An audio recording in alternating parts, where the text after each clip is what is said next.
दुनिया को बिल्कुल भी नहीं फ़र्क पड़ने वाला है कि आप किस हालात में हैं, क्या कर रहे हैं। आप जब तक उनको सक्सेसफुल होकर के नहीं दिखा दीजिएगा, तब तक उनको कोई फ़र्क नहीं पड़ने वाला है।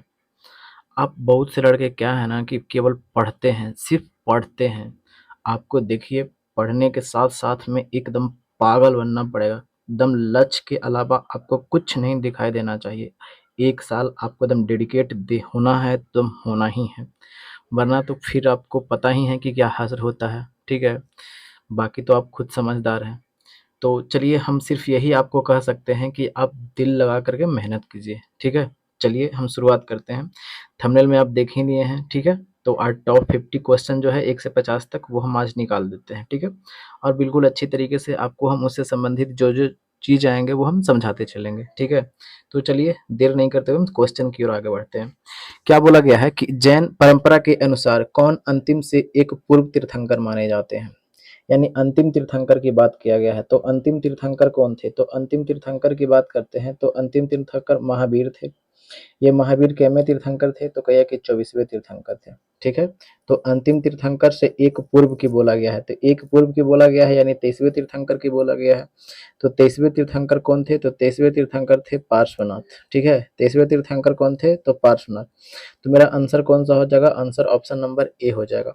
बात करते हैं ये 24वें की, तो ये महावीर जो थे ये 24वें तीर्थंकर थे, ठीक है? ये भद्रबाहु की अगर बात करते हैं तो ये भद्रबाहु के नेतृत्व में ही क्या जो ये चंद्रगुप्त मौर्य जो थे ये श्रवण बेलगोला में अपने प्राण को क्या कर दिए थे? त्याग किए कर दिए थे संलेखन विधि से भूखे प्यासे, ठीक है? ये ऋषभ देव की बात करते हैं तो ये ऋषभ देव जो थे ये जैन धर्म के प्रथम तीर्थंकर थे। कंस तीर्थंकर थे तो ये प्रथम तीर्थंकर थे, ठीक है?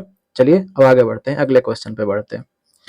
आगे क्या बोला गया है कि निम्न में से किस स्रोत के अनुसार यह कहा जाता है कि अशोक ने श्रीनगर शहर को बसाया था?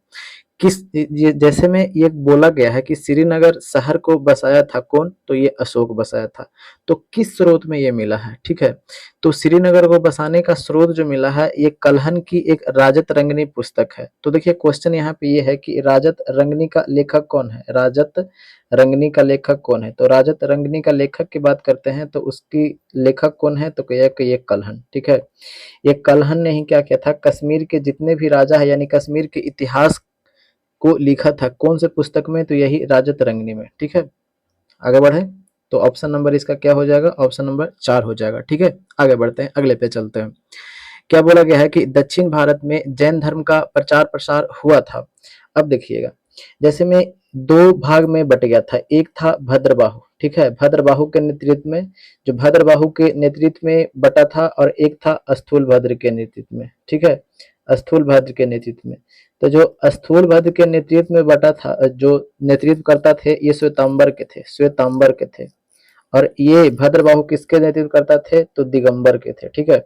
और यही भद्रबाहु जो थे ये भद्रबाहु के कहने पर ये चंद्रगुप्त मौर्य जो थे ये कहाँ गए थे?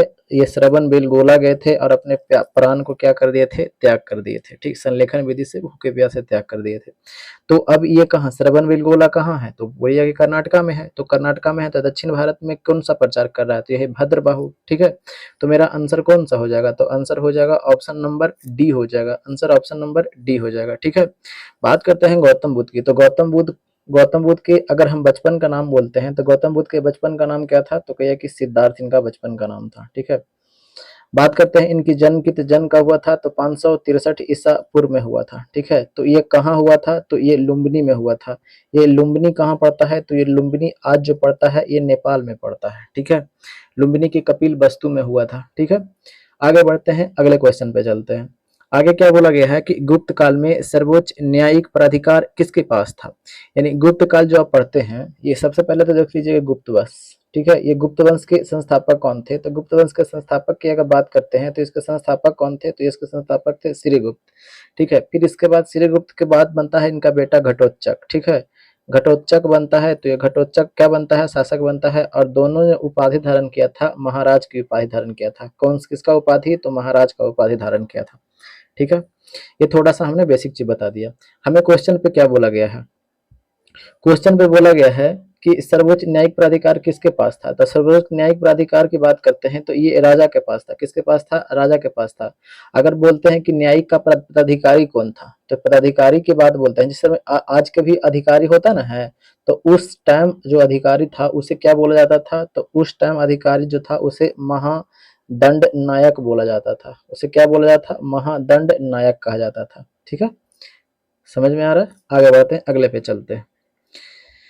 आगे क्या बोला गया है कि कृषि की शुरुआत संभवतः हुई थी। देखिएगा, कृषि की शुरुआत की अगर बात करते हैं तो कृषि की शुरुआत जो संभवतः हुई थी, पहले बात कहाँ हुआ था, ये कहाँ हुआ था, तो मेहरगढ़ में हुआ था।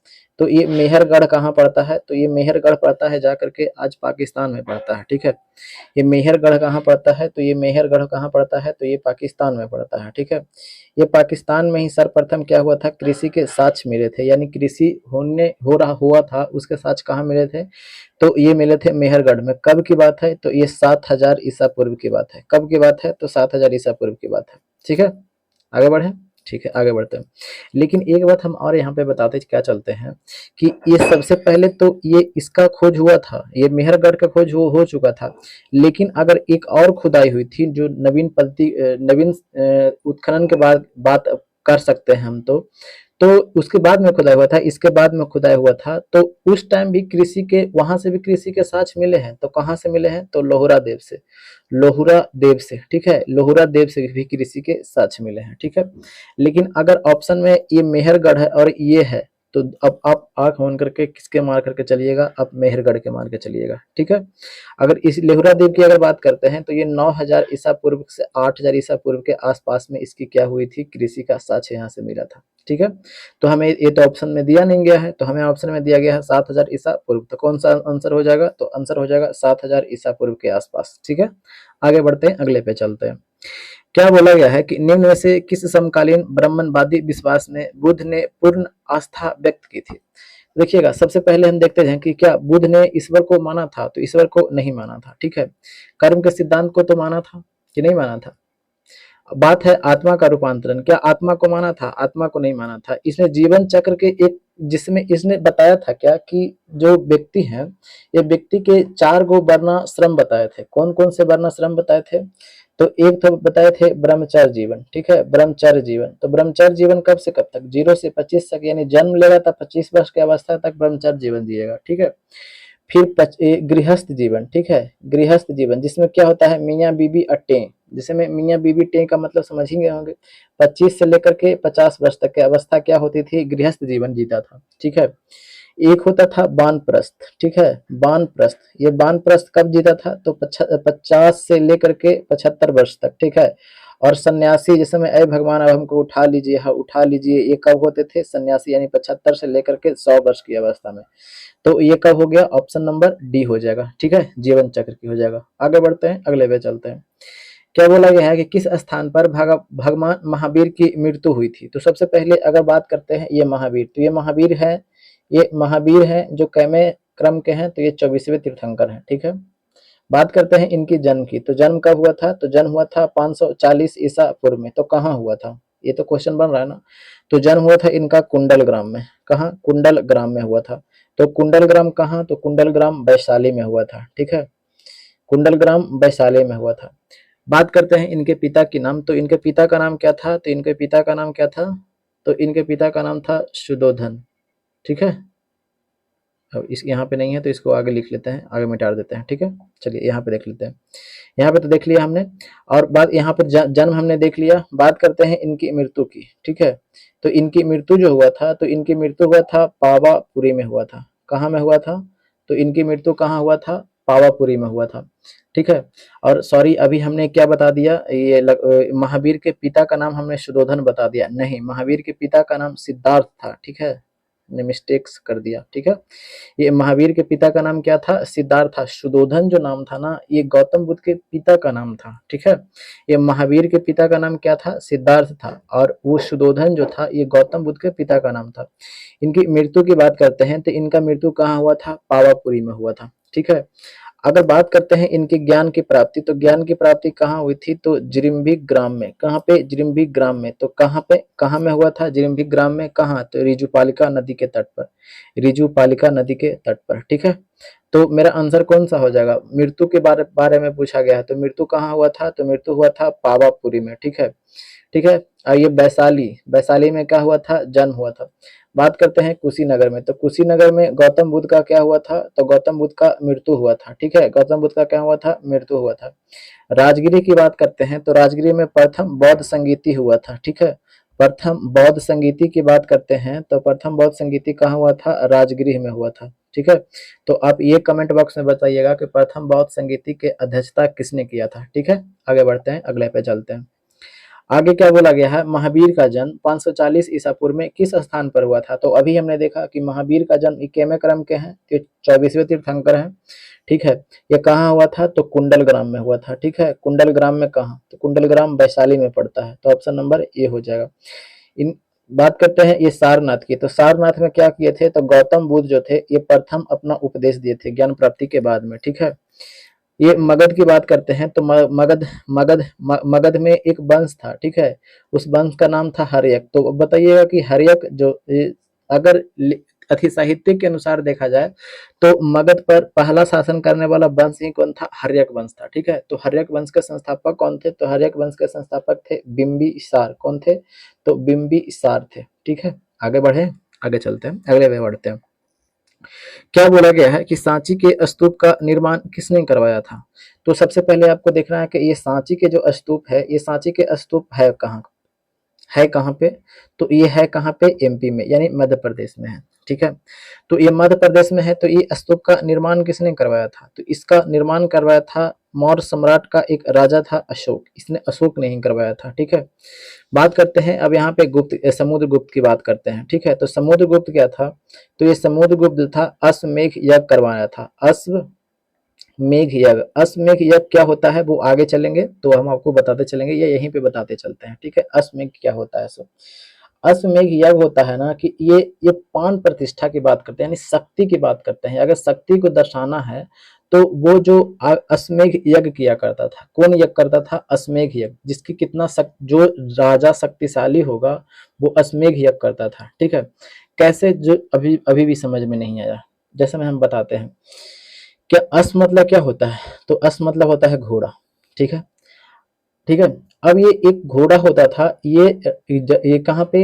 ये राजधानी जहाँ पे जिस राजा की राजधानी जहाँ होती है वहां से क्या करता था? एक घोड़ा को छोड़ दिया जाता था। अब ये घोड़ा जहां जहां जाएगा, ठीक है, अब ये जहां जहां घोड़ा जाएगा वह क्षेत्र किसका हो जाएगा? उस राजा का जिसके द्वारा छोड़ा गया है, ठीक है। अब इस घोड़ा को कोई रोकने की अगर कोई कोशिश करेगा तो ये जो राजा जो छोड़ा है उससे युद्ध करना पड़ेगा, ठीक है। जब युद्ध करना पड़ेगा तो समझ जाइए कि जब ये राजा रहेगा तब नहीं कोई, ये बहुत ज्यादा शक्तिशाली है तब ना कोई से फरियाद लेगा, ठीक है। समझ गए ना? और वही युद्ध करता था और जीत गया तो फिर ये पूरा क्षेत्र इसका भी हो गया, समझ गए। अगर कमजोर राजा है तो ये गया है, तो ये गया है तो ये अपने से दे दे भाई, अपने से दे दे, ठीक है। आगे बढ़ते हैं, अगले पे चलते हैं, ठीक है। अब ये अगला क्वेश्चन हमें क्या बोला गया है कि कबीर किसके शिष्य थे, ठीक है। कबीर की बात करते हैं तो देखिएगा, कबीर की बात करते हैं तो देखिए सबसे पहले एक व्यक्ति है रामानुजाचार्य, ठीक है। रामानुजाचार्य की बात करते हैं, ठीक है। ये रामानुजाचार्य जो थे ये दक्षिण भारत में भक्ति आंदोलन को प्रारंभ करता थे। कौन थे? दक्षिण भारत में भक्ति आंदोलन को प्रारंभ करने वाले व्यक्ति कौन थे? तो यही रामानुजाचार्य थे, ठीक है। बात करते हैं इनकी मत मत की, तो ये कौन से मत, ये अपना मत जो दिए थे ये कौन सा मत दिए थे? विशिष्टाद्वैतवाद। कौन सा मत दिए थे? विशिष्टाद्वैतवाद, ठीक है, द्वैतवाद दिए थे। ये जो रामानुजाचार्य जो थे ये रामानुजाचार्य विष्णु के अवतार माने जाते हैं। किसका अवतार माने जाते हैं? विष्णु का अवतार माने जाते हैं। ये सगुण निराकार व्यक्ति थे। सगुण यानी भगवान को सगुण आकार, जैसे में दो चीज होता है, एक होता है सगुण, एक होता है निर्गुण। सगुण का अर्थ होता है ना कि जिसमें हम भगवान को एक निश्चित रूप दिए हुए हैं, ठीक है। और निर्गुण का आकार है कि भगवान का हम कोई रूप नहीं दिए हुए हैं, ठीक है। जैसे में आप हिंदू धर्म में देखते हैं तो भगवान राम का एक निश्चित रूप दिया गया है, भगवान शंकर का एक निश्चित रूप दिया गया है, भगवान कृष्ण का एक निश्चित रूप दिया गया है, दिया गया ना, सरस्वती माँ का एक निश्चित रूप दिया गया है। तो ये सब जो है ये सगुण आकार के हैं। कौन से आकार के हैं? सगुण आकार के हैं। लेकिन बात करते हैं निर्गुण आकार के। निर्गुण आकार में है कि किसका कोई आकार नहीं है। आप जैसे में मुस्लिम धर्म में देखिएगा तो मुस्लिम धर्म में अल्लाह का कोई आकार नहीं दिया गया है, दिया गया है, नहीं दिया गया है। बात करते हैं सिख धर्म में, तो सिख धर्म में जो सिख के जो भगवान होते हैं उनके गुरु के कोई आकार नहीं दिया गया, भगवान का कोई आकार नहीं दिया गया है। वो क्योंकि वो निर्गुण आकार को ही मानते हैं। समझ में आ गया ना सगुण और निर्गुण क्या थे। और ये कौन से मत के मानने वाले व्यक्ति थे? ये रामानुजाचार्य, तो ये सगुण आकार के व्यक्ति थे। ठीक है, इनकी बात करते हैं तो इनके एक चेला थे कौन, जिसमें रामानुजाचार्य के चेला कौन थे? तो अब शॉर्ट में हम लिखते चलते हैं। रामानुजाचार्य के चेला कौन थे? तो रामानुजाचार्य के चेला थे रामानंद। ठीक है, कौन थे? रामानंद। अब ये रामानंद जो थे ना, ये रामानंद जो थे ये किसका अवतार माने जाते हैं? रामानुजाचार्य। तो रामानुजाचार्य जो अवतार माने जाते हैं विष्णु का। ठीक है, लेकिन ये जो उपासक थे देखिएगा, इनका ये चेला है। कौन है? रामानंद चेला है, लेकिन विष्णु के ये उपासक है। लेकिन ये जो है रामानंद, ये राम के उपासक है, भगवान राम को ही मानते हैं। ठीक है, और भगवान राम को ये मानते हैं और अपने मोक्ष की प्राप्ति के लिए भक्ति को क्या करते हैं? ये सर्वोपरि रखते हैं, यानी भक्ति के द्वारा ही आपको मोक्ष की प्राप्ति हो सकती है। मोक्ष की प्राप्ति कहने का अर्थ क्या होता है? कि मोक्ष की प्राप्ति करने का अर्थ होता है कि जन्म मरण से छुट्टी। जैसे में आप सुनते होगे ना कि इस जन्म में मरने के बाद में आपको उस चीज में जन्म होगा। तो मोक्ष की प्राप्ति का अर्थ यही होता है कि आपको जन्म और मरण से छुट्टी हो जाएगा, कभी भी फिर दोबारा जन्म नहीं लेना पड़ेगा। ठीक है, अब देखते हैं रामानंद की बात करते हैं। ठीक है, तब ये रामानंद के जो चेला थे, जो रामानंद के चेला कौन कौन थे, जो वो देख लेते हैं। जो कबीर का जो आप देखते हैं, कबीर जो जानते हैं ना, कबीर, ठीक है, ये कबीर रामानंद के चेला है। ठीक है, बात करते हैं ये रैदास की। ठीक है, ये रैदास की, ये रैदास भी किसका चेला है? ये रैदास भी रामादास का चेला है। कबीर जो थे ना, ये रैदास को संतों का संत कहते थे, संतों का संत। तो क्वेश्चन ये पूछा जाएगा कि संतों का संत किन्हें कहा जाता है? तो रैदास को कहा जाता है। किन्हें कहा जाता है? तो रैदास को। अब बात करते हैं ये कबीर की। ठीक है, ये कबीर जो थे ये मूर्ति पूजा, भगवान, जाति प्रथा, ये सब चीज को नहीं मानते थे। ठीक है, जैसे में मूर्ति पूजा कोई करता है, इसके ये विरोधी थे। ठीक है, देखिएगा इनका गुरु राम को मान रहा है। देखिए रामानंद जो है ये राम को मान रहे हैं। ठीक है, लेकिन ये कबीर जो देखिएगा इसी फैक्ट्री से निकले हैं, लेकिन ये राम को नहीं मान रहे हैं, मूर्ति पूजा को नहीं मान रहे हैं। ये कहते हैं कि ईश्वर नहीं होते हैं। ये कौन? कबीर बोल रहे हैं। ठीक है, और ये भी कहते हैं कि आप भक्ति मार्ग के लिए आपको विवाह, ऐसा नहीं है कि आप विवाह नहीं कर सकते, आप विवाह भी कर सकते हैं, यानी गृहस्थ जीवन भी आप जी सकते हैं।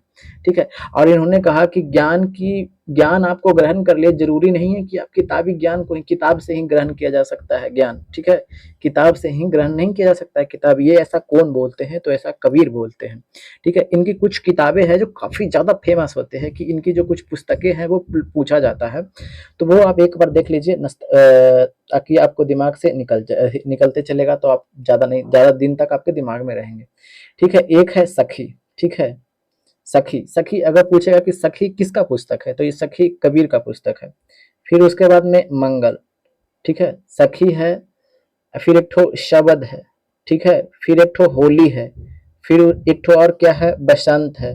ठीक है, सखी, शबद, होली, मंगल, बसंत, ये सभी बुक है किनका? ये तो कबीर का बुक है। ठीक है, समझ में आ रहा है? आगे बढ़े। ठीक है, आगे बढ़ते हैं। अब देखिएगा ऑप्शन नंबर सी पे हमें क्या दिया गया है? शंकराचार्य। तो शंकराचार्य का भी तो मत था ना, तो बिल्कुल कहिए कि हाँ इनका भी तो मत था। ये शैव धर्म को मानने वाले थे। ठीक है, लेकिन ये शैव धर्म को मानने के साथ में ये बौद्ध धर्म का एक शाखा था, जिसमें बौद्ध धर्म की दो शाखा थी, दो भाग में बट गया था ना, जिसमें चतुर्थ बौद्ध संगीति हुआ था, जिसमें हीनयान और महायान बटा था। तो ये महायान शाखा को मानने वाले थे, महायान शाखा को मानने वाले थे, और यही महायान शाखा मानने वाले थे, इसीलिए इन्हें क्या बोला जाता है? प्रच्छन्न बौद्ध बोला जाता है। तो क्वेश्चन आपको ये बोला जाएगा कि प्रच्छन्न बौद्ध के नाम से किसे जाना जाता है? तो प्रच्छन्न बौद्ध के नाम से किसे जाना जाता है? तो ये शंकराचार्य को जाना जाता है। ठीक है, हमें यहाँ तक अभी क्वेश्चन नहीं खत्म हुए हैं। क्वेश्चन ये पूछे जाते हैं कि शंकराचार्य का मत क्या था। तो शंकराचार्य की अगर मत की बात करते हैं तो अद्वैतवाद। ठीक है, अद्वैतवाद इनका मत क्या था? तो अद्वैतवाद इनका मत था। ठीक है, हमने रामानंद को देखा, रामानुज को देखा। ठीक है, रामानुज के चेला कौन थे? सॉरी, ये रामानुज के चेला कौन थे? तो रामानुज के चेला कौन थे? रामानंद थे, ठीक है। और रामानंद के चेला कौन थे? तो रामानंद के चेला कबीर हैं, उसके बाद रैदास हैं, ठीक है। ये सभी कौन है? इनके चेला चपटिया हैं। बात करते हैं ये गुरु नानक की, ठीक है। तो सबसे पहले यहाँ पे ये भी पूछा जाता है कि गुरु नानक का जन्म कब हुआ था, ठीक है। तो गांधी जी का जन्म कब हुआ था? तो कोई लेके 1869 ईस्वी में, ये तो सभी को पता है। तो 400 साल पीछे चल जाइएगा तो 1469 ईस्वी में क्या होता है कि 1469 ईस्वी में इनको क्या होता है कि जन्म होता है। किनको जन्म होता है? तो 1469 ईस्वी में ये गुरु नानक का जन्म होता है, ठीक है। तो कहाँ जन्म होता है? तो इनका जन्म होता है तलवंडी में। कहाँ पे होता है? तो तलवंडी में होता है, ठीक है।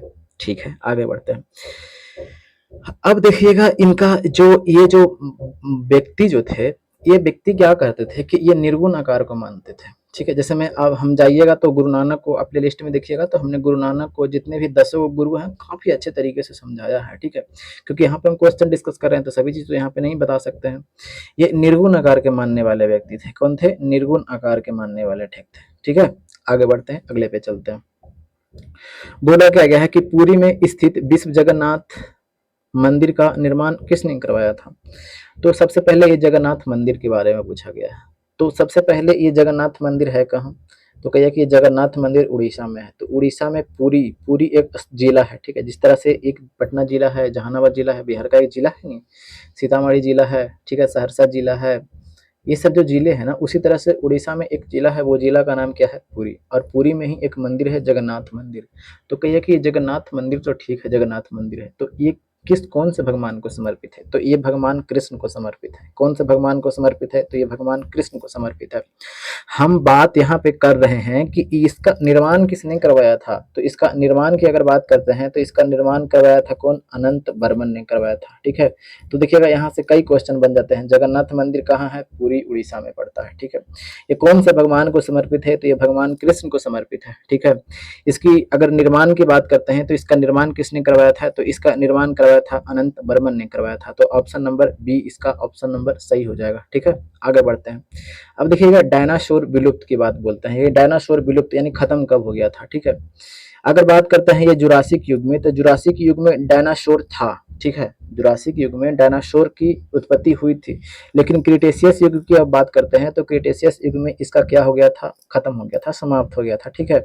तो यहाँ पे हमें विलुप्त के बारे में ही पूछा गया है, ठीक है, कि डायनासोर का विलुप्त कब हुआ था। तो विलुप्त कब हो रहा है? तो क्रिटेशियस युग में। उत्पत्ति की अगर बात करते हैं तो उत्पत्ति कब हुआ था? जुरासिक युग में। लेकिन क्रिटेशियस युग में ये खत्म हो जाता है, ठीक है। आगे बढ़ते हैं। आगे क्या बोला गया है कि ऋग्वेद में निम्नलिखित में से किस नदी का उल्लेख नहीं है? अब देखिएगा, यमुना का तो उल्लेख है नहीं। यमुना का उल्लेख ऋग्वेद में कितने बार किया गया है? तो कहे कि 3 बार किया गया है। गंगा का कितने बार? 1 बार किया गया है। और ये सरस्वती सबसे महत्वपूर्ण नदी थी, ठीक है। इसे नदीत्मा की उपाधि दिया गया था, ठीक है। नदीत्मा की उपाधि दिया गया था कौन सी नदी को? सरस्वती नदी को, ठीक है। ये सबसे पवित्र नदी माना जाता था। कौन सी नदी? तो सरस्वती नदी को। तो यहाँ पे लिख देते हैं पवित्र नदी। अगर महत्वपूर्ण नदी की बात करते हैं तो महत्वपूर्ण नदी कौन था? तो सिंधु नदी था, ठीक है। और यहाँ पे राबी है, तो राबी आज का नाम है। उस टाइम राबी का नाम क्या था? तो पारूसनी था। क्या नाम था? पारूसनी, ठीक है। तो ये ही आंसर नहीं हो जाएगा, ऑप्शन नंबर बी हो जाएगा, ठीक है। आगे बढ़ते हैं, अगले पे चलते हैं। क्वेश्चन नंबर 14 क्या बोला गया है कि निम्नलिखित में से अश्वमेध यज्ञ का आयोजन किसने करवाया था? तो इसके पहले हमने चर्चा करवाया था कि अश्वमेध क्या था? अश्वमेध यज्ञ के बारे में अभी हमने चर्चा किया है, ठीक है। तो किसने करवाया था? तो यही समुद्रगुप्त ने करवाया था, ठीक है। आगे बढ़ते हैं, अगले पे चलते हैं, ठीक है। अजात शत्रु की अगर बात करते हैं तो ये अजात शत्रु जो था, अब यहाँ पे थोड़ा सा लिख के चलते हैं, ठीक है। ये अजात शत्रु जो था ये हर्यक वंश से संबंधित था। हर्यक वंश के संस्थापक कौन थे? तो कहिए कि बिंबिसार, ठीक है। ये बिंबिसार को मार दिया था कौन? ये अजात शत्रु। यानी अजात शत्रु बिंबिसार को क्या कर देता है? बिंबिसार को मार देता है। बिंबिसार इसका पिता थे, किसका? अजात शत्रु का। और ये अपने पिता को मार करके क्या बन जाता है? अजात शत्रु गद्दी को प्राप्त कर लेता है। इसीलिए अजात शत्रु को पितृहंता बोला जाता है। क्या बोला जाता है? पितृहंता। और इसे एक और नाम से जाना जाता है, कुनिक। तो कुनिक का नाम से किसे जाना जाता है? तो कहिए कि अजात शत्रु को जाना जाता है, ठीक है। अशोक की बात करते हैं तो ये अशोक मौर्य वंश का से संबंधित है। मौर्य वंश से ये क्या है? संबंधित है। चंद्रगुप्त की बात करते हैं, ये चंद्रगुप्त जो था, अब यहाँ पे चंद्रगुप्त सिर्फ लिखा है तो पता ना मौर्य वंश का लिखा है कि गुप्त वंश का लिखा है, ठीक है। चलिए हम आगे बढ़ते हैं, अगले पे चलते हैं। बोला क्या गया है कि हिनसोंग ने भारत भ्रमण किया था। तो सबसे पहले आप बताइए कि हिनसोंग, ये हिनसोंग किसके शासनकाल में आया था? तो हिनसोंग जो था ये हर्षवर्धन के शासनकाल में आया था। तो आप ये बताइएगा कि हर्षवर्धन कौन से वंश से संबंधित है? तो हर्षवर्धन जो था ये पुष्यभूति वंश से संबंधित था। ठीक है, कौन से वंश से? तो पुष्यभूति वंश से। तो ऑप्शन नंबर क्या हो जाएगा? 2 हो जाएगा, सही हो जाएगा। आगे बढ़ते हैं, अगले पे चलते हैं। बोला क्या गया है कि राजस्थान में स्थित पर्वतीय स्थल माउंट आबू प्रसिद्ध है। ये माउंट आबू, ये जो है राजस्थान में, ये माउंट आबू जो है वहां पे दिलवाड़ा, जिसको बोलते हैं कि दिलवाड़ा जैन मंदिर। ठीक है, उस मंदिर का नाम क्या है? दिलवाड़ा जैन मंदिर। ये माउंट जो आबू है उस पर एक मंदिर है दिलवाड़ा जैन मंदिर। यानी कौन से मंदिर है? जैन मंदिर है। ठीक है, ये तो हमें क्वेश्चन का जवाब मिल गया। बात करते हैं यहाँ पे निर्माण किसने करवाया था। तो इसके निर्माण की अगर बात करते हैं तो बिमल शाह, बिमल शाह। ये बिमल शाह क्या था? एक सामंत था, और इसी ने क्या किया था कि इसका, किसका? दिलवाड़ा के जैन मंदिर का निर्माण करवाया था। किसको, किसने करवाया था? तो बिमल शाह ने। ठीक है, तो मेरा आंसर कौन सा हो जाएगा? तो आंसर हो जाएगा, देखिएगा, जैन मंदिर के लिए तो कौन सा हो जाएगा? ऑप्शन नंबर बी हो जाएगा। आगे बढ़ते हैं, अगले पे चलते हैं। क्या बोला गया है कि किस पाल शासक ने बौद्धों के लिए प्रसिद्ध विक्रमशिला विश्वविद्यालय की स्थापना किया था? ठीक है, अब देखिएगा, बात करते हैं ये पाल वंश की। तो पाल वंश के संस्थापक कौन थे? तो पाल वंश के संस्थापक की बात करते हैं तो पाल वंश के संस्थापक कौन थे? तो गोपाल थे। ठीक है, कौन थे? तो कहिए कि गोपाल थे। ठीक है, अब ये गोपाल जो थे, ये गोपाल एक विश्वविद्यालय का स्थापना किए थे। वो विश्वविद्यालय का नाम क्या है? उदंतपुरी। उदंतपुरी विश्वविद्यालय का स्थापना किसने करवाया था? तो बोलिएगा कि ये गोपाल ने करवाया था। फिर इसके बाद में इनका बेटा बनता है। ठीक है, इनका बेटा बनता है धर्मपाल। ठीक है, अब ये धर्मपाल जो है, ये धर्मपाल जो है ये विक्रमशिला विश्वविद्यालय का क्या करवाता है? निर्माण करवाता है, विक्रमशिला विश्वविद्यालय का।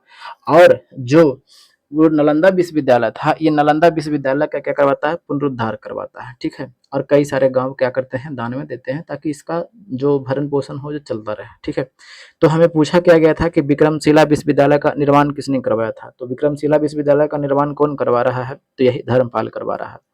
धर्मपाल की अगर बात करते हैं तो एक राष्ट्रकूट का राजा था। तो राष्ट्रकूट का राजा कौन था? तो बोलेगा कि ध्रुव। ये ध्रुव से क्या हो चुका था? ये हार चुका था। कौन हार चुका था? ये धर्मपाल हार चुका था। कोई दिक्कत है? तो नहीं, कोई दिक्कत नहीं है।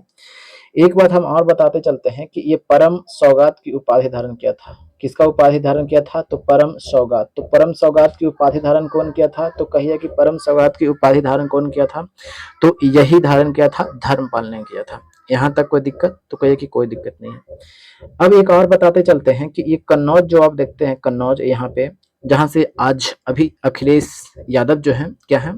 सांसद बन के आए हैं। ठीक है, अब ये कन्नौज जो है, ये कन्नौज पे दो व्यक्तियों का, दो भाइयों का वर्चस्व चल रहा था, संघर्ष चल रहा था, लड़ाई चल रहा था। एक था चक्रा युद्ध। ठीक है, चक्रा युद्ध, और एक था इंदिरा युद्ध। ठीक है, इंदिरा युद्ध। तो ये परम सौगात, ये परम सौगात का उपाधि किसने धारण किया था? तो कहिए कि ये धर्मपाल ने। तो धर्मपाल ने चक्रा युद्ध का साथ दिया और कन्नौज पर इसको बैठाने में मदद किया था। ठीक है, यहाँ तक कोई दिक्कत? तो कोई दिक्कत नहीं है। अब हम बात करते हैं और भी एक चीज का। ठीक है, अब बात करते हैं धर्मपाल के बारे में बात कर लिया। ठीक है, अब बात करते हैं देवपाल के बारे में बात करते हैं। ठीक है, ये देवपाल जो था, ये देवपाल, तो सबसे पहले ये पूछा जाता है कि ये देवपाल ने अपनी राजधानी कहाँ बनाया था। तो देवपाल ने अपनी राजधानी की बात करते हैं तो ये राजधानी कहाँ बनाया था? तो ये मुंगेर बनाया था। कहाँ बनाया था? तो मुंगेर बनाया था। ठीक है, एक है प्रतिहार वंश के राजा थे। ठीक है, प्रतिहार वंश का राजा था मिहिर, मिहिर भोज। ठीक है, ये मिहिर भोज को क्या करवाता है? ये हरा देता है। कौन हरा देता है? तो यही देवपाल हरा देता है। कोई दिक्कत? तो कोई दिक्कत नहीं है। ठीक है, अब एक है, हमें महिपाल के बारे में दिया गया है। ठीक है, तो ये महिपाल जो है ये द्वितीय संस्थापक है। किसका? तो ये द्वितीय संस्थापक किसका है? गोपाल वंश, सॉरी, पाल वंश का। पाल वंश का द्वितीय संस्थापक कौन है? तो कहिए कि पाल वंश का द्वितीय संस्थापक कौन है? महिपाल। ठीक है, कोई दिक्कत? तो कोई दिक्कत नहीं है। हमें सब कुछ का आंसर मिल गया, सब ऑप्शन को हमने डिस्कस कर दिया। ठीक है, तो ये हमें ये क्वेश्चन हमें क्या हो गया? प्रसिद्ध विक्रमशिला विश्वविद्यालय का निर्माण किसने करवाया था? तो अभी कौन सा हो जाएगा? ये धर्मपाल हो जाएगा। ठीक है, आगे बढ़े, अगले पे चलते हैं, आगे क्या होता है। सो ठीक है, अब देखते हैं आगे क्या होता है। सो 18 क्या बोला गया है? ठीक है, कि खजुराहो में मंदिरों का निर्माण किया था। ठीक है, तो खजुराहो के मंदिर की अगर बात करते हैं तो ये खजुराहो में मंदिर का निर्माण किया था, कौन से राजा किया था? तो ये जो राजा था चंदेल राजा था। कौन सा राजा था? तो चंदेल के राजा ने की। यहाँ लगभग लगभग की बात करते हैं तो 85 से 86 को जो मंदिर है, ठीक है, 85-86 को मंदिर है ये खजुराहो में, ठीक है, मंदिर के लिए काफी ज्यादा प्रसिद्ध है, ठीक है। अब 85-86 जो मंदिर है इसमें से सर्वाधिक महत्वपूर्ण की बात करते हैं तो कंदरिया महादेव का मंदिर है, कंदरिया महादेव का मंदिर, ठीक है, कंदरिया महादेव का मंदिर है। ये कहाँ में है? तो यही खजुराहो मध्य प्रदेश में पड़ता है, ठीक है। इसके निर्माण को उसने किया था तो चंदेल का, क्योंकि 85-86 को मंदिर का निर्माण तो एक राजा तो करवाया नहीं होगा, यानी उसके वंश में चंदेल वंश के जो भी राजा होते वो सब करवाते आ रहे थे, ठीक है, समझ में आ गया। अब बात करते हैं कि ये इतना ज्यादा मंदिर के लिए प्रसिद्ध है तो ये कोच किससे किससे किससे हुआ था? तो ग्रेनाइट और नीस से हुआ था। किससे हुआ था? ग्रेनाइट और नीस पत्थर से, नीस पत्थर से हुआ था। किसका निर्माण हुआ था? तो यही खजुराहो के मंदिर का, ठीक है। मेरा आंसर कौन सा हो जाएगा? आंसर ऑप्शन नंबर 3 हो जाएगा। आगे बढ़ते हैं, अगले पे चलते हैं। बोला क्या गया है कि चालुक्य वंश के सबसे पहला शासक कौन था, ठीक है, पहला शासक की बात बोल रहे हैं, ठीक है।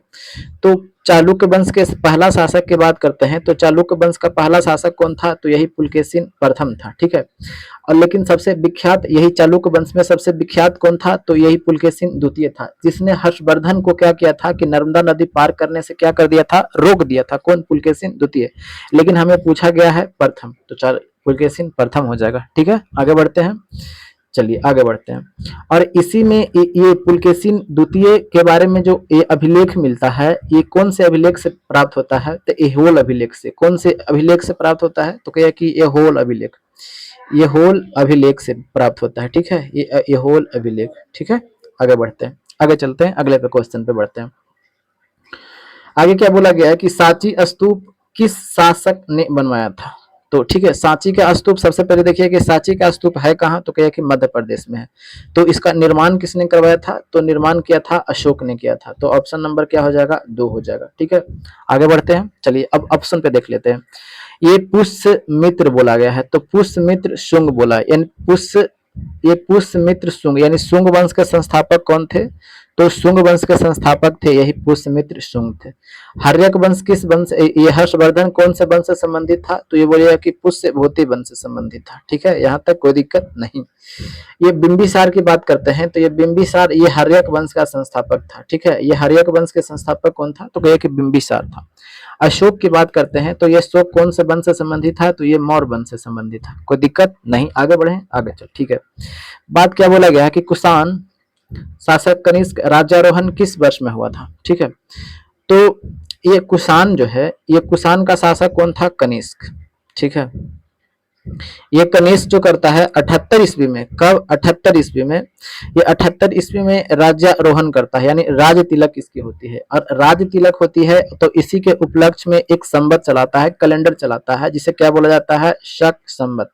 जिसे क्या बोला जाता है? शक संवत, ठीक है।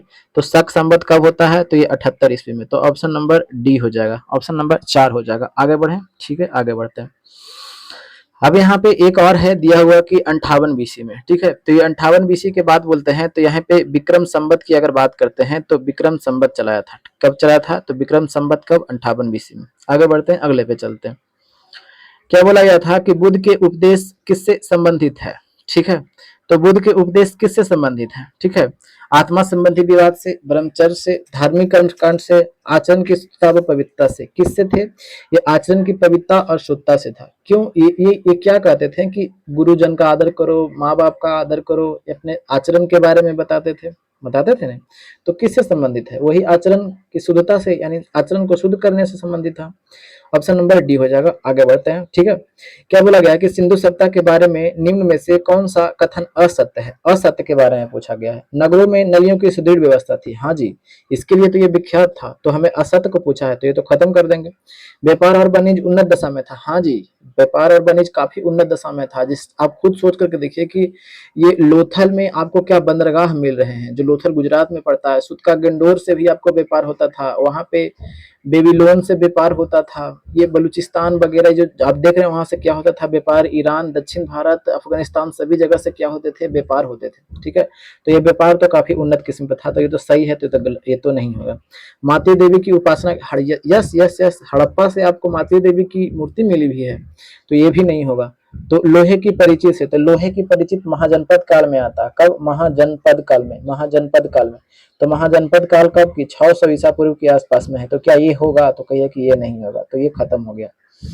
तो यही मेरा आंसर हो जाएगा ऑप्शन नंबर 4। ठीक है, आगे बढ़ते हैं। बोला गया है नव नालंदा महाविहार किसके लिए प्रसिद्ध है? ठीक है, ये पहले बात करते हैं कि नव नालंदा महाविहार की स्थापना कब हुआ था? तो 1951 में हुआ था। कब हुआ था? तो 1951 में हुआ था नव नालंदा महाविहार की। ठीक है, किसके द्वारा हुआ था जी भाई साहब? तो ये बिहार गवर्नमेंट के द्वारा हुआ था। किसके द्वारा? तो बिहार गवर्नमेंट के द्वारा हुआ था। ठीक है, ये किसके लिए प्रसिद्ध है? तो ये बौद्ध और पाली जो है ना, बौद्ध और पाली के शिक्षा ग्रहण करने के लिए। किसके लिए? तो बौद्ध और पाली के शिक्षा ग्रहण करने के लिए। ठीक है, तो आंसर क्या है? हिंसंग स्मारक गलत, महावीर का जन्म स्थान गलत, पाली अनुसंधान संस्थान या बिल्कुल सही है, ऑप्शन नंबर सी सही है। ठीक है, आगे बढ़ते हैं। बोध गया में बोधि वृक्ष अपने वंश की इस पीढ़ी का है। अब देखिएगा, ये सब क्वेश्चन थोड़े से ट्रिकी पड़ जाते हैं। अभी तो पढ़िएगा तो आसान लगेगा, लेकिन एग्जाम में आप भूल जाएगा, अरे तेरी के ये 4 था कि 5 था, ऐसा आपको लगेगा। ठीक है, तो हम आपको कंसेप्ट पूरी तरह से क्लियर कर देते हैं। ठीक है, अशोक था, अशोक की पत्नी थी कौन? तो कहेगा अशोक की पत्नी थी तिस्सरचिता, तिस्सरचिता थी। अब ये तिस्सरचिता जो थी, अशोक बौद्ध धर्म की ओर झुक गया था, आपको पता है। तो जब बौद्ध धर्म की ओर झुक गया था तो ये इससे काफी ज्यादा चिढ़ती थी। ठीक है, तो तिस्सरचिता जो थी, ये पेड़ को क्या कर दिया? कटवा दिया। किसका? कौन कटवा दिया? तिस्सरचिता।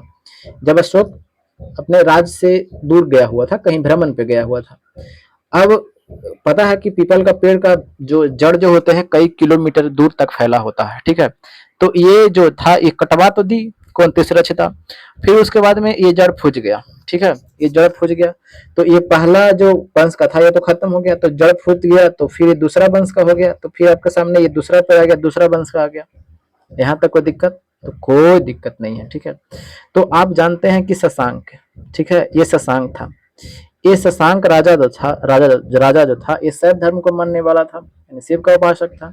तो ये बौद्ध धर्म की चीज को तो देखना नहीं चाहेगा, तो इसने भी पेड़ को क्या कर दिया? कटवा दिया। ठीक है, और कटवाने के साथ साथ में ये जड़ में आग लगवा दिया। क्योंकि क्योंकि कि ये बार बार फूट जाता ना, इसके जड़े में आग लगा दो ताकि ये दोबारा फूजे नहीं। लेकिन कहते ना है कि फिर उग गया। ठीक है, तो ये फिर उग गया, तो अब कितने पीढ़ी का हो गया? तो 3rd पीढ़ी का हो गया। ठीक है, अब देखिएगा, 3rd पीढ़ी का हो गया। तो अब बात करते हैं, ये 1876 ईस्वी में भारत में एक प्राकृतिक आपदा आया था। ठीक है, प्राकृतिक आपदा में क्या होती है कि प्राकृतिक आपदा में ये 3rd पीढ़ी का जो पेड़ है, आपके सामने जो ये दिखाई दे रहा है 3rd पीढ़ी का पेड़, ये क्या होता है? गिर जाता है। और गिर जाता है तो फिर ये फूजता नहीं है। ठीक है, तो फिर 1880 ईस्वी में क्या होता है? अब ये तो खत्म हो गया, तीसरा पीढ़ी तो खत्म हो गया। तो अब 1880 ईस्वी में क्या होता है कि ये जो आप अशोक देख रहे हैं ना, तो अशोक के एक बेटा था कौन? महेंद्र, और बेटी थी कौन? संघमित्रा। ठीक है, ये भी इसको 1880 की बात नहीं कर रहे हैं, अब ये अशोक की टाइम की बात कर रहे हैं। तो इसकी बेटा और बेटी श्रीलंका में गई थी, तो ये पहली पीढ़ी के पेड़ से जो था, इससे सट्टा लेकर के श्रीलंका में क्या कर दी थी? ये श्रीलंका में जाकर के लगा दी थी। ठीक है, और उसी पेड़ को फिर ये कनिंघम जो है श्रीलंका से मंगवाते हैं 1880 ईस्वी में। तो अब बता सकते हैं कि ये कौन सी पीढ़ी का पेड़ है? तो कहिए कि 4थे पीढ़ी का पेड़ है। क्लियर हो गया ना? ठीक है, आगे बढ़ते हैं, अगले पे चलते हैं। तो इसका आंसर कौन सा हो जाएगा? आंसर ऑप्शन नंबर 2 हो जाएगा। ठीक है, बात करते हैं 26 पर। ईसा पूर्व 6ठी शताब्दी में विश्व की प्रथम गणतंत्रात्मक व्यवस्था कहाँ थी? तो कहाँ थी? तो ऑप्शन नंबर ए वैशाली में थी। ठीक है, आगे बढ़ते हैं। उड़ीसा का पुराना नाम क्या था? जहाँ पे आपको टाइम देने की बात नहीं है, वहां पे इसके तो 1 लाइनर है। ये उड़ीसा का पुराना नाम क्या था? तो उत्कल था। ठीक है, बौद्ध मत का सबसे प्राचीन स्तूप कौन सा है? तो बौद्ध मत का सबसे प्राचीन स्तूप की बात करते हैं, तो ये प्राचीन स्तूप कहाँ है? सारनाथ में। ठीक है, अब ये सारनाथ से ही क्या किया गया है? भारत के राष्ट्रीय चिन्ह लिए गए हैं। क्या लिए गए हैं? राष्ट्रीय चिन्ह लिए गए हैं, जिसको भारत सरकार ने कब अपनाया था? 26 जनवरी 1950 ईस्वी को अपनाया था। कोई दिक्कत? तो कोई दिक्कत नहीं है, आगे बढ़ते हैं। अब ये देखिएगा, ये बोध गया, तो बोध गया में क्या हुआ था? गौतम बुद्ध को ज्ञान की प्राप्ति हुई थी। ठीक है, क्या बोला गया है कि भारतीय संस्कृति का स्वर्ण युग कहा जाता है? तो ये कौन सा संस्कृति है जिसे स्वर्ण युग कहा जाता है? तो बात करते हैं यहाँ पे गुप्त काल को कहा जाता है, क्योंकि गुप्त काल में साहित्य, ज्ञान, विज्ञान, राजनीतिक, ये सभी चीज अपने चरमोत्कर्ष पर पहुंच गया था। ठीक है, बात करते हैं पारे की, तो पारे का भी आविष्कार इसी काल में हुआ था। जो आप जानते हैं शून्य का आविष्कार इसी काल में हुआ था। जो आर्यभट्ट जो थे इसी काल में रहते थे, इसी काल के थे। ठीक है, तो साहित्य में था, मूर्ति कला, ये सब काफी अपने चरमोत्कर्ष पर पहुंच गया था। ठीक है, तो ये कब, ये गुप्त काल की बात है, तो ऑप्शन नंबर बी हो जाएगा। आगे बढ़े, ठीक है, आगे चलते हैं। आगे क्या बोला गया है, कोणार्क मंदिर के देवता, यानी कोणार्क जो सबसे पहले ये बात करते हैं, कोणार्क मंदिर है, तो कोणार्क मंदिर है, तो ये कोणार्क मंदिर जो है कौन से देवता को समर्पित है, तो ये कौन से देवता को समर्पित है, तो ये भगवान सूर्य को समर्पित है। हाँ, ठीक है। अब बात करते हैं इसका निर्माण किसने करवाया था, तो नरसिंह देव प्रथम ने करवाया था, नरसिंह देव प्रथम ने करवाया था। ठीक है, ये कोणार्क सूर्य मंदिर का निर्माण किसने करवाया था, तो नरसिंह देव प्रथम ने करवाया था। कौन से भगवान को समर्पित है, तो सूर्य को समर्पित है। आगे बढ़ते हैं, अगले पे चलते हैं। क्या बोला गया है कि भारत सरकार द्वारा प्रयोग में आने वाला शक संवत किसने प्रारंभ किया था, तो अभी हमने चर्चा किया कि 78 ईस्वी में कनिष्क ने क्या किया था, राज्यारोहण किया था 78 ईस्वी में, और यही जिसके उपलक्ष्य में एक संवत चलाया गया था, उस संवत का नाम क्या था, शक संवत, और भारत सरकार इसी को अपनाए हुए है। ठीक है, तो किसने आरंभ किया था, तो यही कनिष्क ने किया था। ठीक है, आगे बढ़ते हैं, अगले पे चलते हैं। आगे क्या बोला गया है कि हर्षवर्धन के शासनकाल में भारत में कौन आया था। ठीक है, हर्षवर्धन के शासनकाल की अगर बात करते हैं तो कौन आया था, तो हर्षवर्धन के शासनकाल में कौन आया था, तो हर्षवर्धन आया था। फाहियान की बात करते हैं तो ये चंद्रगुप्त के शासनकाल में आया था। ठीक है, ये किसके शासनकाल में आया था, तो ये चंद्रगुप्त के शासनकाल में आया था। ठीक, कोई दिक्कत, तो कोई दिक्कत नहीं है, आगे बढ़े। ठीक है, आगे बढ़ते हैं। अब ये हमें पूछा गया हर्षवर्धन के शासनकाल में कौन आया था, तो हिंसोंग आया था। आगे बढ़ते हैं, अगले पे चलते हैं। बोला क्या गया है कि सारनाथ में किस सम्राट का स्तंभ है, सारनाथ में किस सम्राट का स्तंभ है, तो ये किसका है, तो ये अशोक का। ठीक है, ये शेरशाह सूरी की बात करते हैं, तो ये शेरशाह सूरी का मकबरा कहाँ है, तो सासाराम में है। ठीक है, सासाराम में है, सासाराम में है। ठीक है, सासाराम में। बात करते हैं अकबर की मकबरा कहाँ है, तो ये सिकंदरा में है। कहाँ, तो सिकंदरा में है। ठीक है, कोई दिक्कत, तो कोई दिक्कत नहीं है। ठीक है, शाहजहां की बात करते हैं, तो शाहजहां का मकबरा कहाँ है, तो ये आगरा में है। ठीक है, आगे बढ़ते हैं, अगले पे चलते हैं। बोला क्या गया है कि प्रसिद्ध खजुराहो की गुफाओं कहाँ है, तो ये मध्य प्रदेश में है। ठीक है, आगे बढ़ते हैं। बोला क्या गया, निम्नलिखित में से कौन सा एक अन्य तीनों के समसामयिक नहीं है, यानी तीनों से मेल नहीं खाता, यानी उस समय के नहीं है। देखिएगा, बिंबिसार, ये हर्यक वंश के संस्थापक थे, और इसी के टाइम में कौन थे, तो गौतम बुद्ध थे, गौतम बुद्ध थे। और यही प्रसेनजीत की बहन से कौन विवाह किया था, तो प्रसेनजीत की बहन से विवाह कौन किया था, तो ये कौन किया था, हर्यक वंश के राजा जो कौन था, बिंबिसार। तो ये तीनों तो एक ही समय के हैं। ठीक है, तो अब ये है मिलिंद बच गया, तो मिलिंद मेरा आंसर हो जाएगा। लेकिन हम मिलिंद के बारे में आपको थोड़ी सी चर्चा करते चलते हैं। ठीक है, ये मिलिंद जो था हिंद यूनानी आक्रमणकारी था, जिसको आप मिनांडर के नाम से जानते हैं। ठीक है, किसके नाम से जानते हैं, मिनांडर के नाम से जानते हैं, उसी को मिलिंद बोला गया है। ठीक है, तो ये कौन से आक्रमणकारी है, विदेशी आक्रमणकारी है, तो ये हिंद यवन के है। ठीक है, कौन है, ये हिंद यवन के है, ये हिंद यवन के है। कौन है, मिलिंद है, जो हिंद यवन के आक्रमणकारी है। कोई दिक्कत है, नहीं। हिंद यवन की राजधानी की बात करते हैं, तो ये राजधानी अब जब भारत में आक्रमण किया था, तो राजधानी कहाँ बनाया था, तो राजधानी बनाया था शाकल। कहाँ बनाया था, शाकल। कोई दिक्कत नहीं। ठीक है, आगे बढ़ते हैं। क्या बोला गया है कि निम्नलिखित 4 वेदों में से किस एक में जादुई माया और वशीकरण का वर्णन किया गया है, तो किस में जादुई माया और वशीकरण का वर्णन किस में किया गया है, तो देखिएगा, अब हम चलते हैं, आगे बढ़ते हैं। सामवेद में क्या किया गया है, ये संगीत के बारे में बताया गया है। ठीक है, यजुर्वेद में किसके किसके बारे में बताया गया है, तो यजुर धार्मिक कर्मकांड के बारे में क्या बोला गया है, यानी कर्मकांड के बारे में बोला गया है। ठीक है, ऋग्वेद में बोला गया है, यानी भगवान की स्तुति के बारे में बोला गया है। ठीक है, भगवान की स्तुति के बारे में बोला गया है। ये अथर्ववेद की बात बोलते हैं, तो ये अथर्ववेद में क्या बोला गया है, तो ये अथर्ववेद में है जादुई माया टोना, ये सब की चर्चा इसी में किया गया है, अथर्ववेद में। ठीक है, आंसर ऑप्शन नंबर सी हो जाएगा। आगे बढ़ते हैं, अगले पे चलते हैं। बोला क्या गया है कि सारनाथ स्थित स्तंभ का निर्माण किसने करवाया था, तो अभी हमने कई बार चर्चा किया है, किसने करवाया था, तो अशोक ने करवाया था। आगे बढ़ते हैं। सर्वप्राचीन विधि ग्रंथ कौन है, विधि ग्रंथ यानी लॉ। ठीक है, नियम। तो प्राचीन की बात करते हैं तो प्राचीन कौन है, तो ये मनुस्मृति है, ठीक है।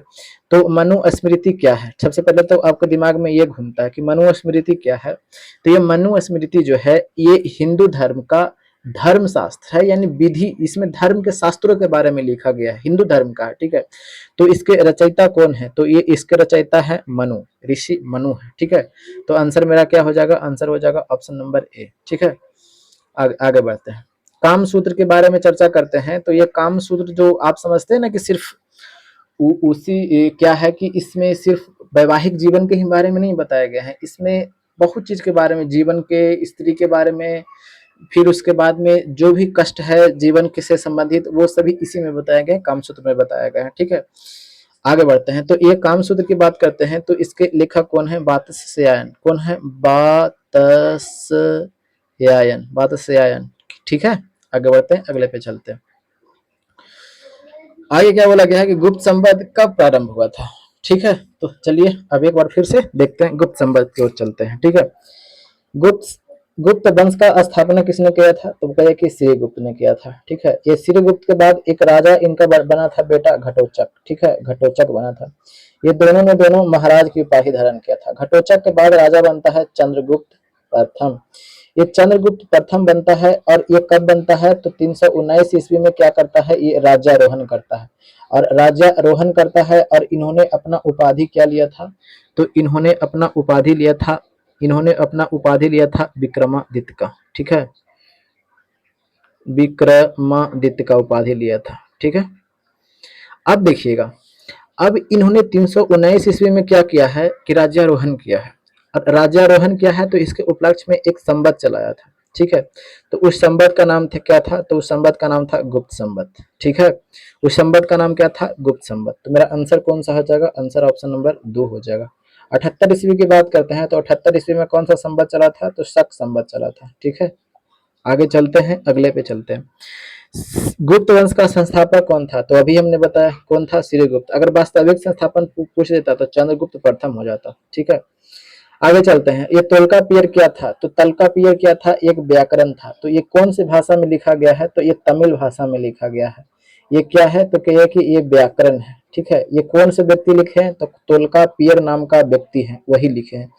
तोल्कापियर कौन से व्यक्ति लिखे हैं, तो तोल्कापियर नाम का एक व्यक्ति है, वही क्या किए हैं, ये लिखे हैं। आगे चलते हैं, क्या बोला गया है कि निम्नलिखित पांडुलिपि को यूनेस्को की सूची में शामिल किया गया है। तो यानी जो लिखा नीचे दिया गया है, कौन से लिपि को यूनेस्को में शामिल किया गया है, तो ये ऋग्वेद को शामिल किया गया है।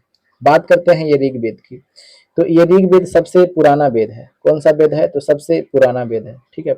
इसमें कितने मंडल हैं, तो कहिए कि 10 मंडल है, 1028 गो सूक्त है, ठीक है। और 10,552 गो ऋचाएं हैं, 10,552 गो क्या है, ऋचाएं हैं, ठीक है।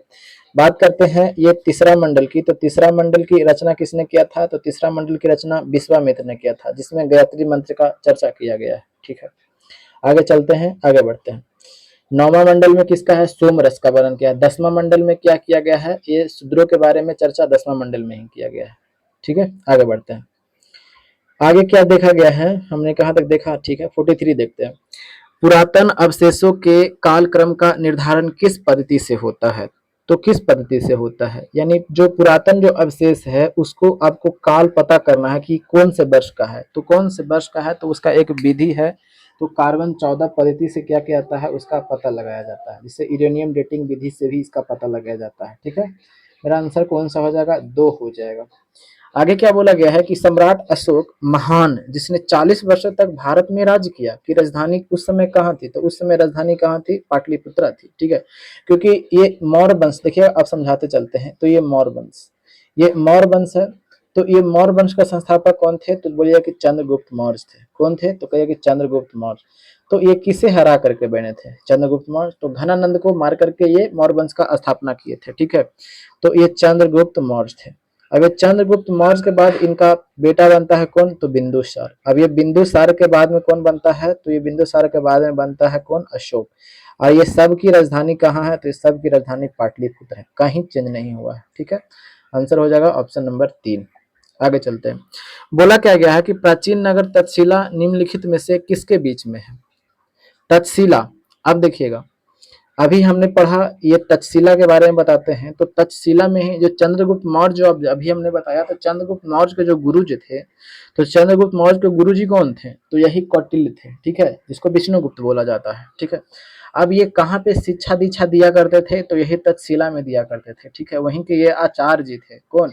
तो ये वही कौन? तो यही कौटिल्य, समझे, चाणक्य, जिनको बोला जाता है चाणक्य, कौटिल्य जो थे, ठीक है।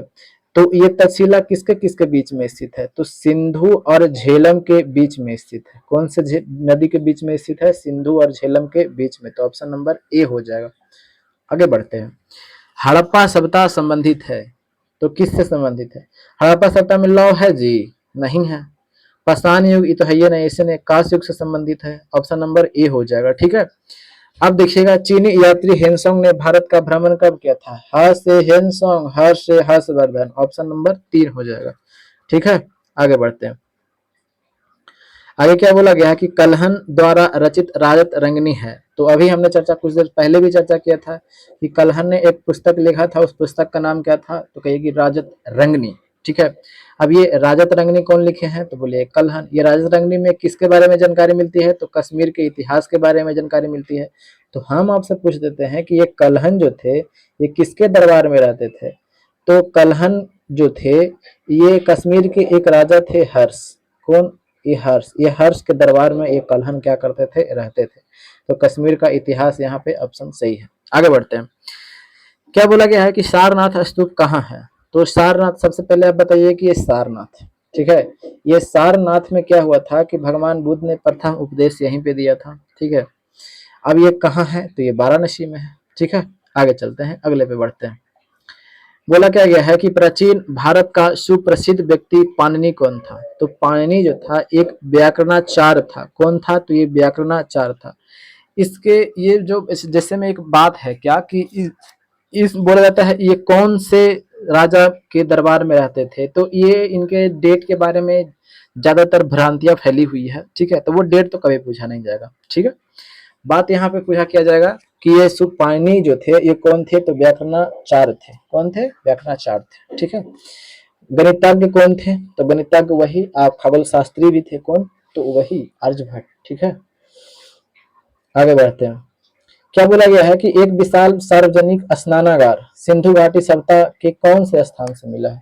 विशाल स्नानागार का मतलब समझते हैं नहाने वाला, जिसमें ना चौक चौक सब नहाता है, नहीं, इस तरह से होता है, ऐसे बना हुआ था और इस तरह से सीढ़ियाँ था, इस तरह से ऐसे होता है, इस तरह से यहाँ जाकर के डुबकी डुबकी लगाता है और इस तरफ सब चेम्बर बना हुआ था कपड़ा उपड़ा बदलने वाला, ठीक है।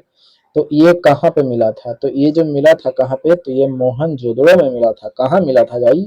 तो मोहनजोदड़ो में मिला था, ठीक है। कोई दिक्कत है? तो नहीं, आगे बढ़े तो ठीक है, मोहनजोदड़ो हो गया। बात करते हैं यहाँ पे अब हड़प्पा में। तो हड़प्पा में क्या मिला था भाई साहेब? तो हड़प्पा में मिला का, जैसे में अब ये मूर्ति की बात करते हैं, कांसे की मूर्ति की बात करते हैं, तो ये कांसे की मूर्ति कहाँ मिली थी? तो ये हड़प्पा में मिला था, ठीक है। ये चनहोजरों की बात बोलते हैं, तो ये चनहोजरों में काजल, लिपस्टिक, पाउडर की बात करते हैं, तो ये कहाँ मिला था? तो ये चनहोजरों में मिला था। कालीबंगा की बात करते हैं, तो जूते हुए खेत का साज कहाँ मिला था? तो कालीबंगा से। आगे बढ़े। सम्राट अशोक के पिता कौन थे? तो सम्राट अशोक के पिता अभी हमने चर्चा किया, मौर्य वंश के संस्थापक कौन थे? तो चंद्रगुप्त मौर्य। कौन थे भाई साहेब? तो बोलिए कि चंद्रगुप्त मौर्य। चंद्रगुप्त मौर्य, चंद्रगुप्त मौर्य। चंद्रगुप्त मौर्य के बेटा कौन? तो बोलिए कि बिंदुसार। बिंदुसार। अब बिंदुसार का बेटा कौन? तो बिंदुसार का बेटा अशोक। अब ये अशोक पोता हो गया किनका? चंद्रगुप्त मौर्य का। तो पूछा क्या? पप्पा के बारे में पूछा। तो पप्पा कौन हो जाएगा? बिंदुसार। बिंबिसार एकदम नहीं लगाना है, ठीक है, बिंदुसार। ऑप्शन नंबर 2, ठीक है। आगे बढ़ते हैं, अगले पे चलते हैं। हड़प्पा सभ्यता के औजार व हथियार अधिकतर बने होते थे, किसके बने होते थे भाई? तो चलिए, ये सब तो ऑप्शन पे ही आपको मिल जाएगा। अब देखिएगा, पाषाण मात्र के, देखिए हड़प्पा सभ्यता काफी डेवलप था, ठीक है। वहां पे क्या था, बहुत से आभूषण बनाए मिले हैं, फिर उसके बाद में धातुएं मिले हैं, सिर्फ लोहा नहीं मिला था। तो पाषाण तो गया, पाषाण तो गया, लौह तो होगा नहीं, क्योंकि लौह तो कब था, तो ये तो लौह था महाजनपद में आएगा, ऑप्शन नंबर डी। ठीक है, आगे बढ़ते हैं, अगले पे चलते हैं। बोला क्या गया है कि निम्न वेदों का सही कालानुक्रम कौन सा है? तो सही कालानुक्रम कौन सा है? तो सही कालानुक्रम के बारे में देखते हैं, तो देखिएगा। ठीक है, सबसे पहले बात करते हैं तो ऋग्वेद।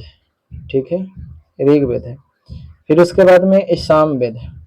ठीक है, फिर उसके बाद में यजुर्वेद है। ठीक है, यजुर्वेद है, फिर उसके बाद में कौन है? अथर्ववेद है। ठीक है, अब ये कालानुक्रम है, आप इसको ध्यान में रखिएगा।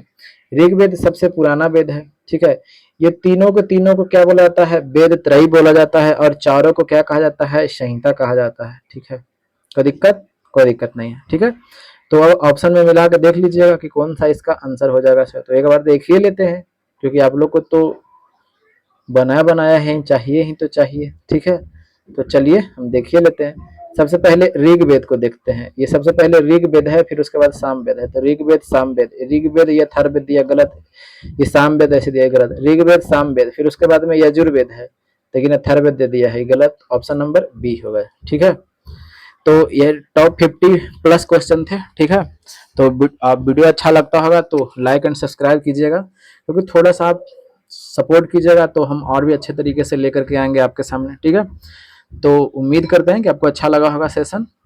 तो इसी तरह प्यार बनाए हुए रखिए। तो मिलते हैं अगले वीडियो में, तब तक के लिए हंसते रहिए, मुस्कुराते रहिए, और अपनों का ख्याल जरूर रखिए। ठीक है, और अपने जन्म दिवस पर एक पेड़ जरूर लगाइए। ठीक है, जय हिंद, जय भारत, इनकलाब जिंदाबाद।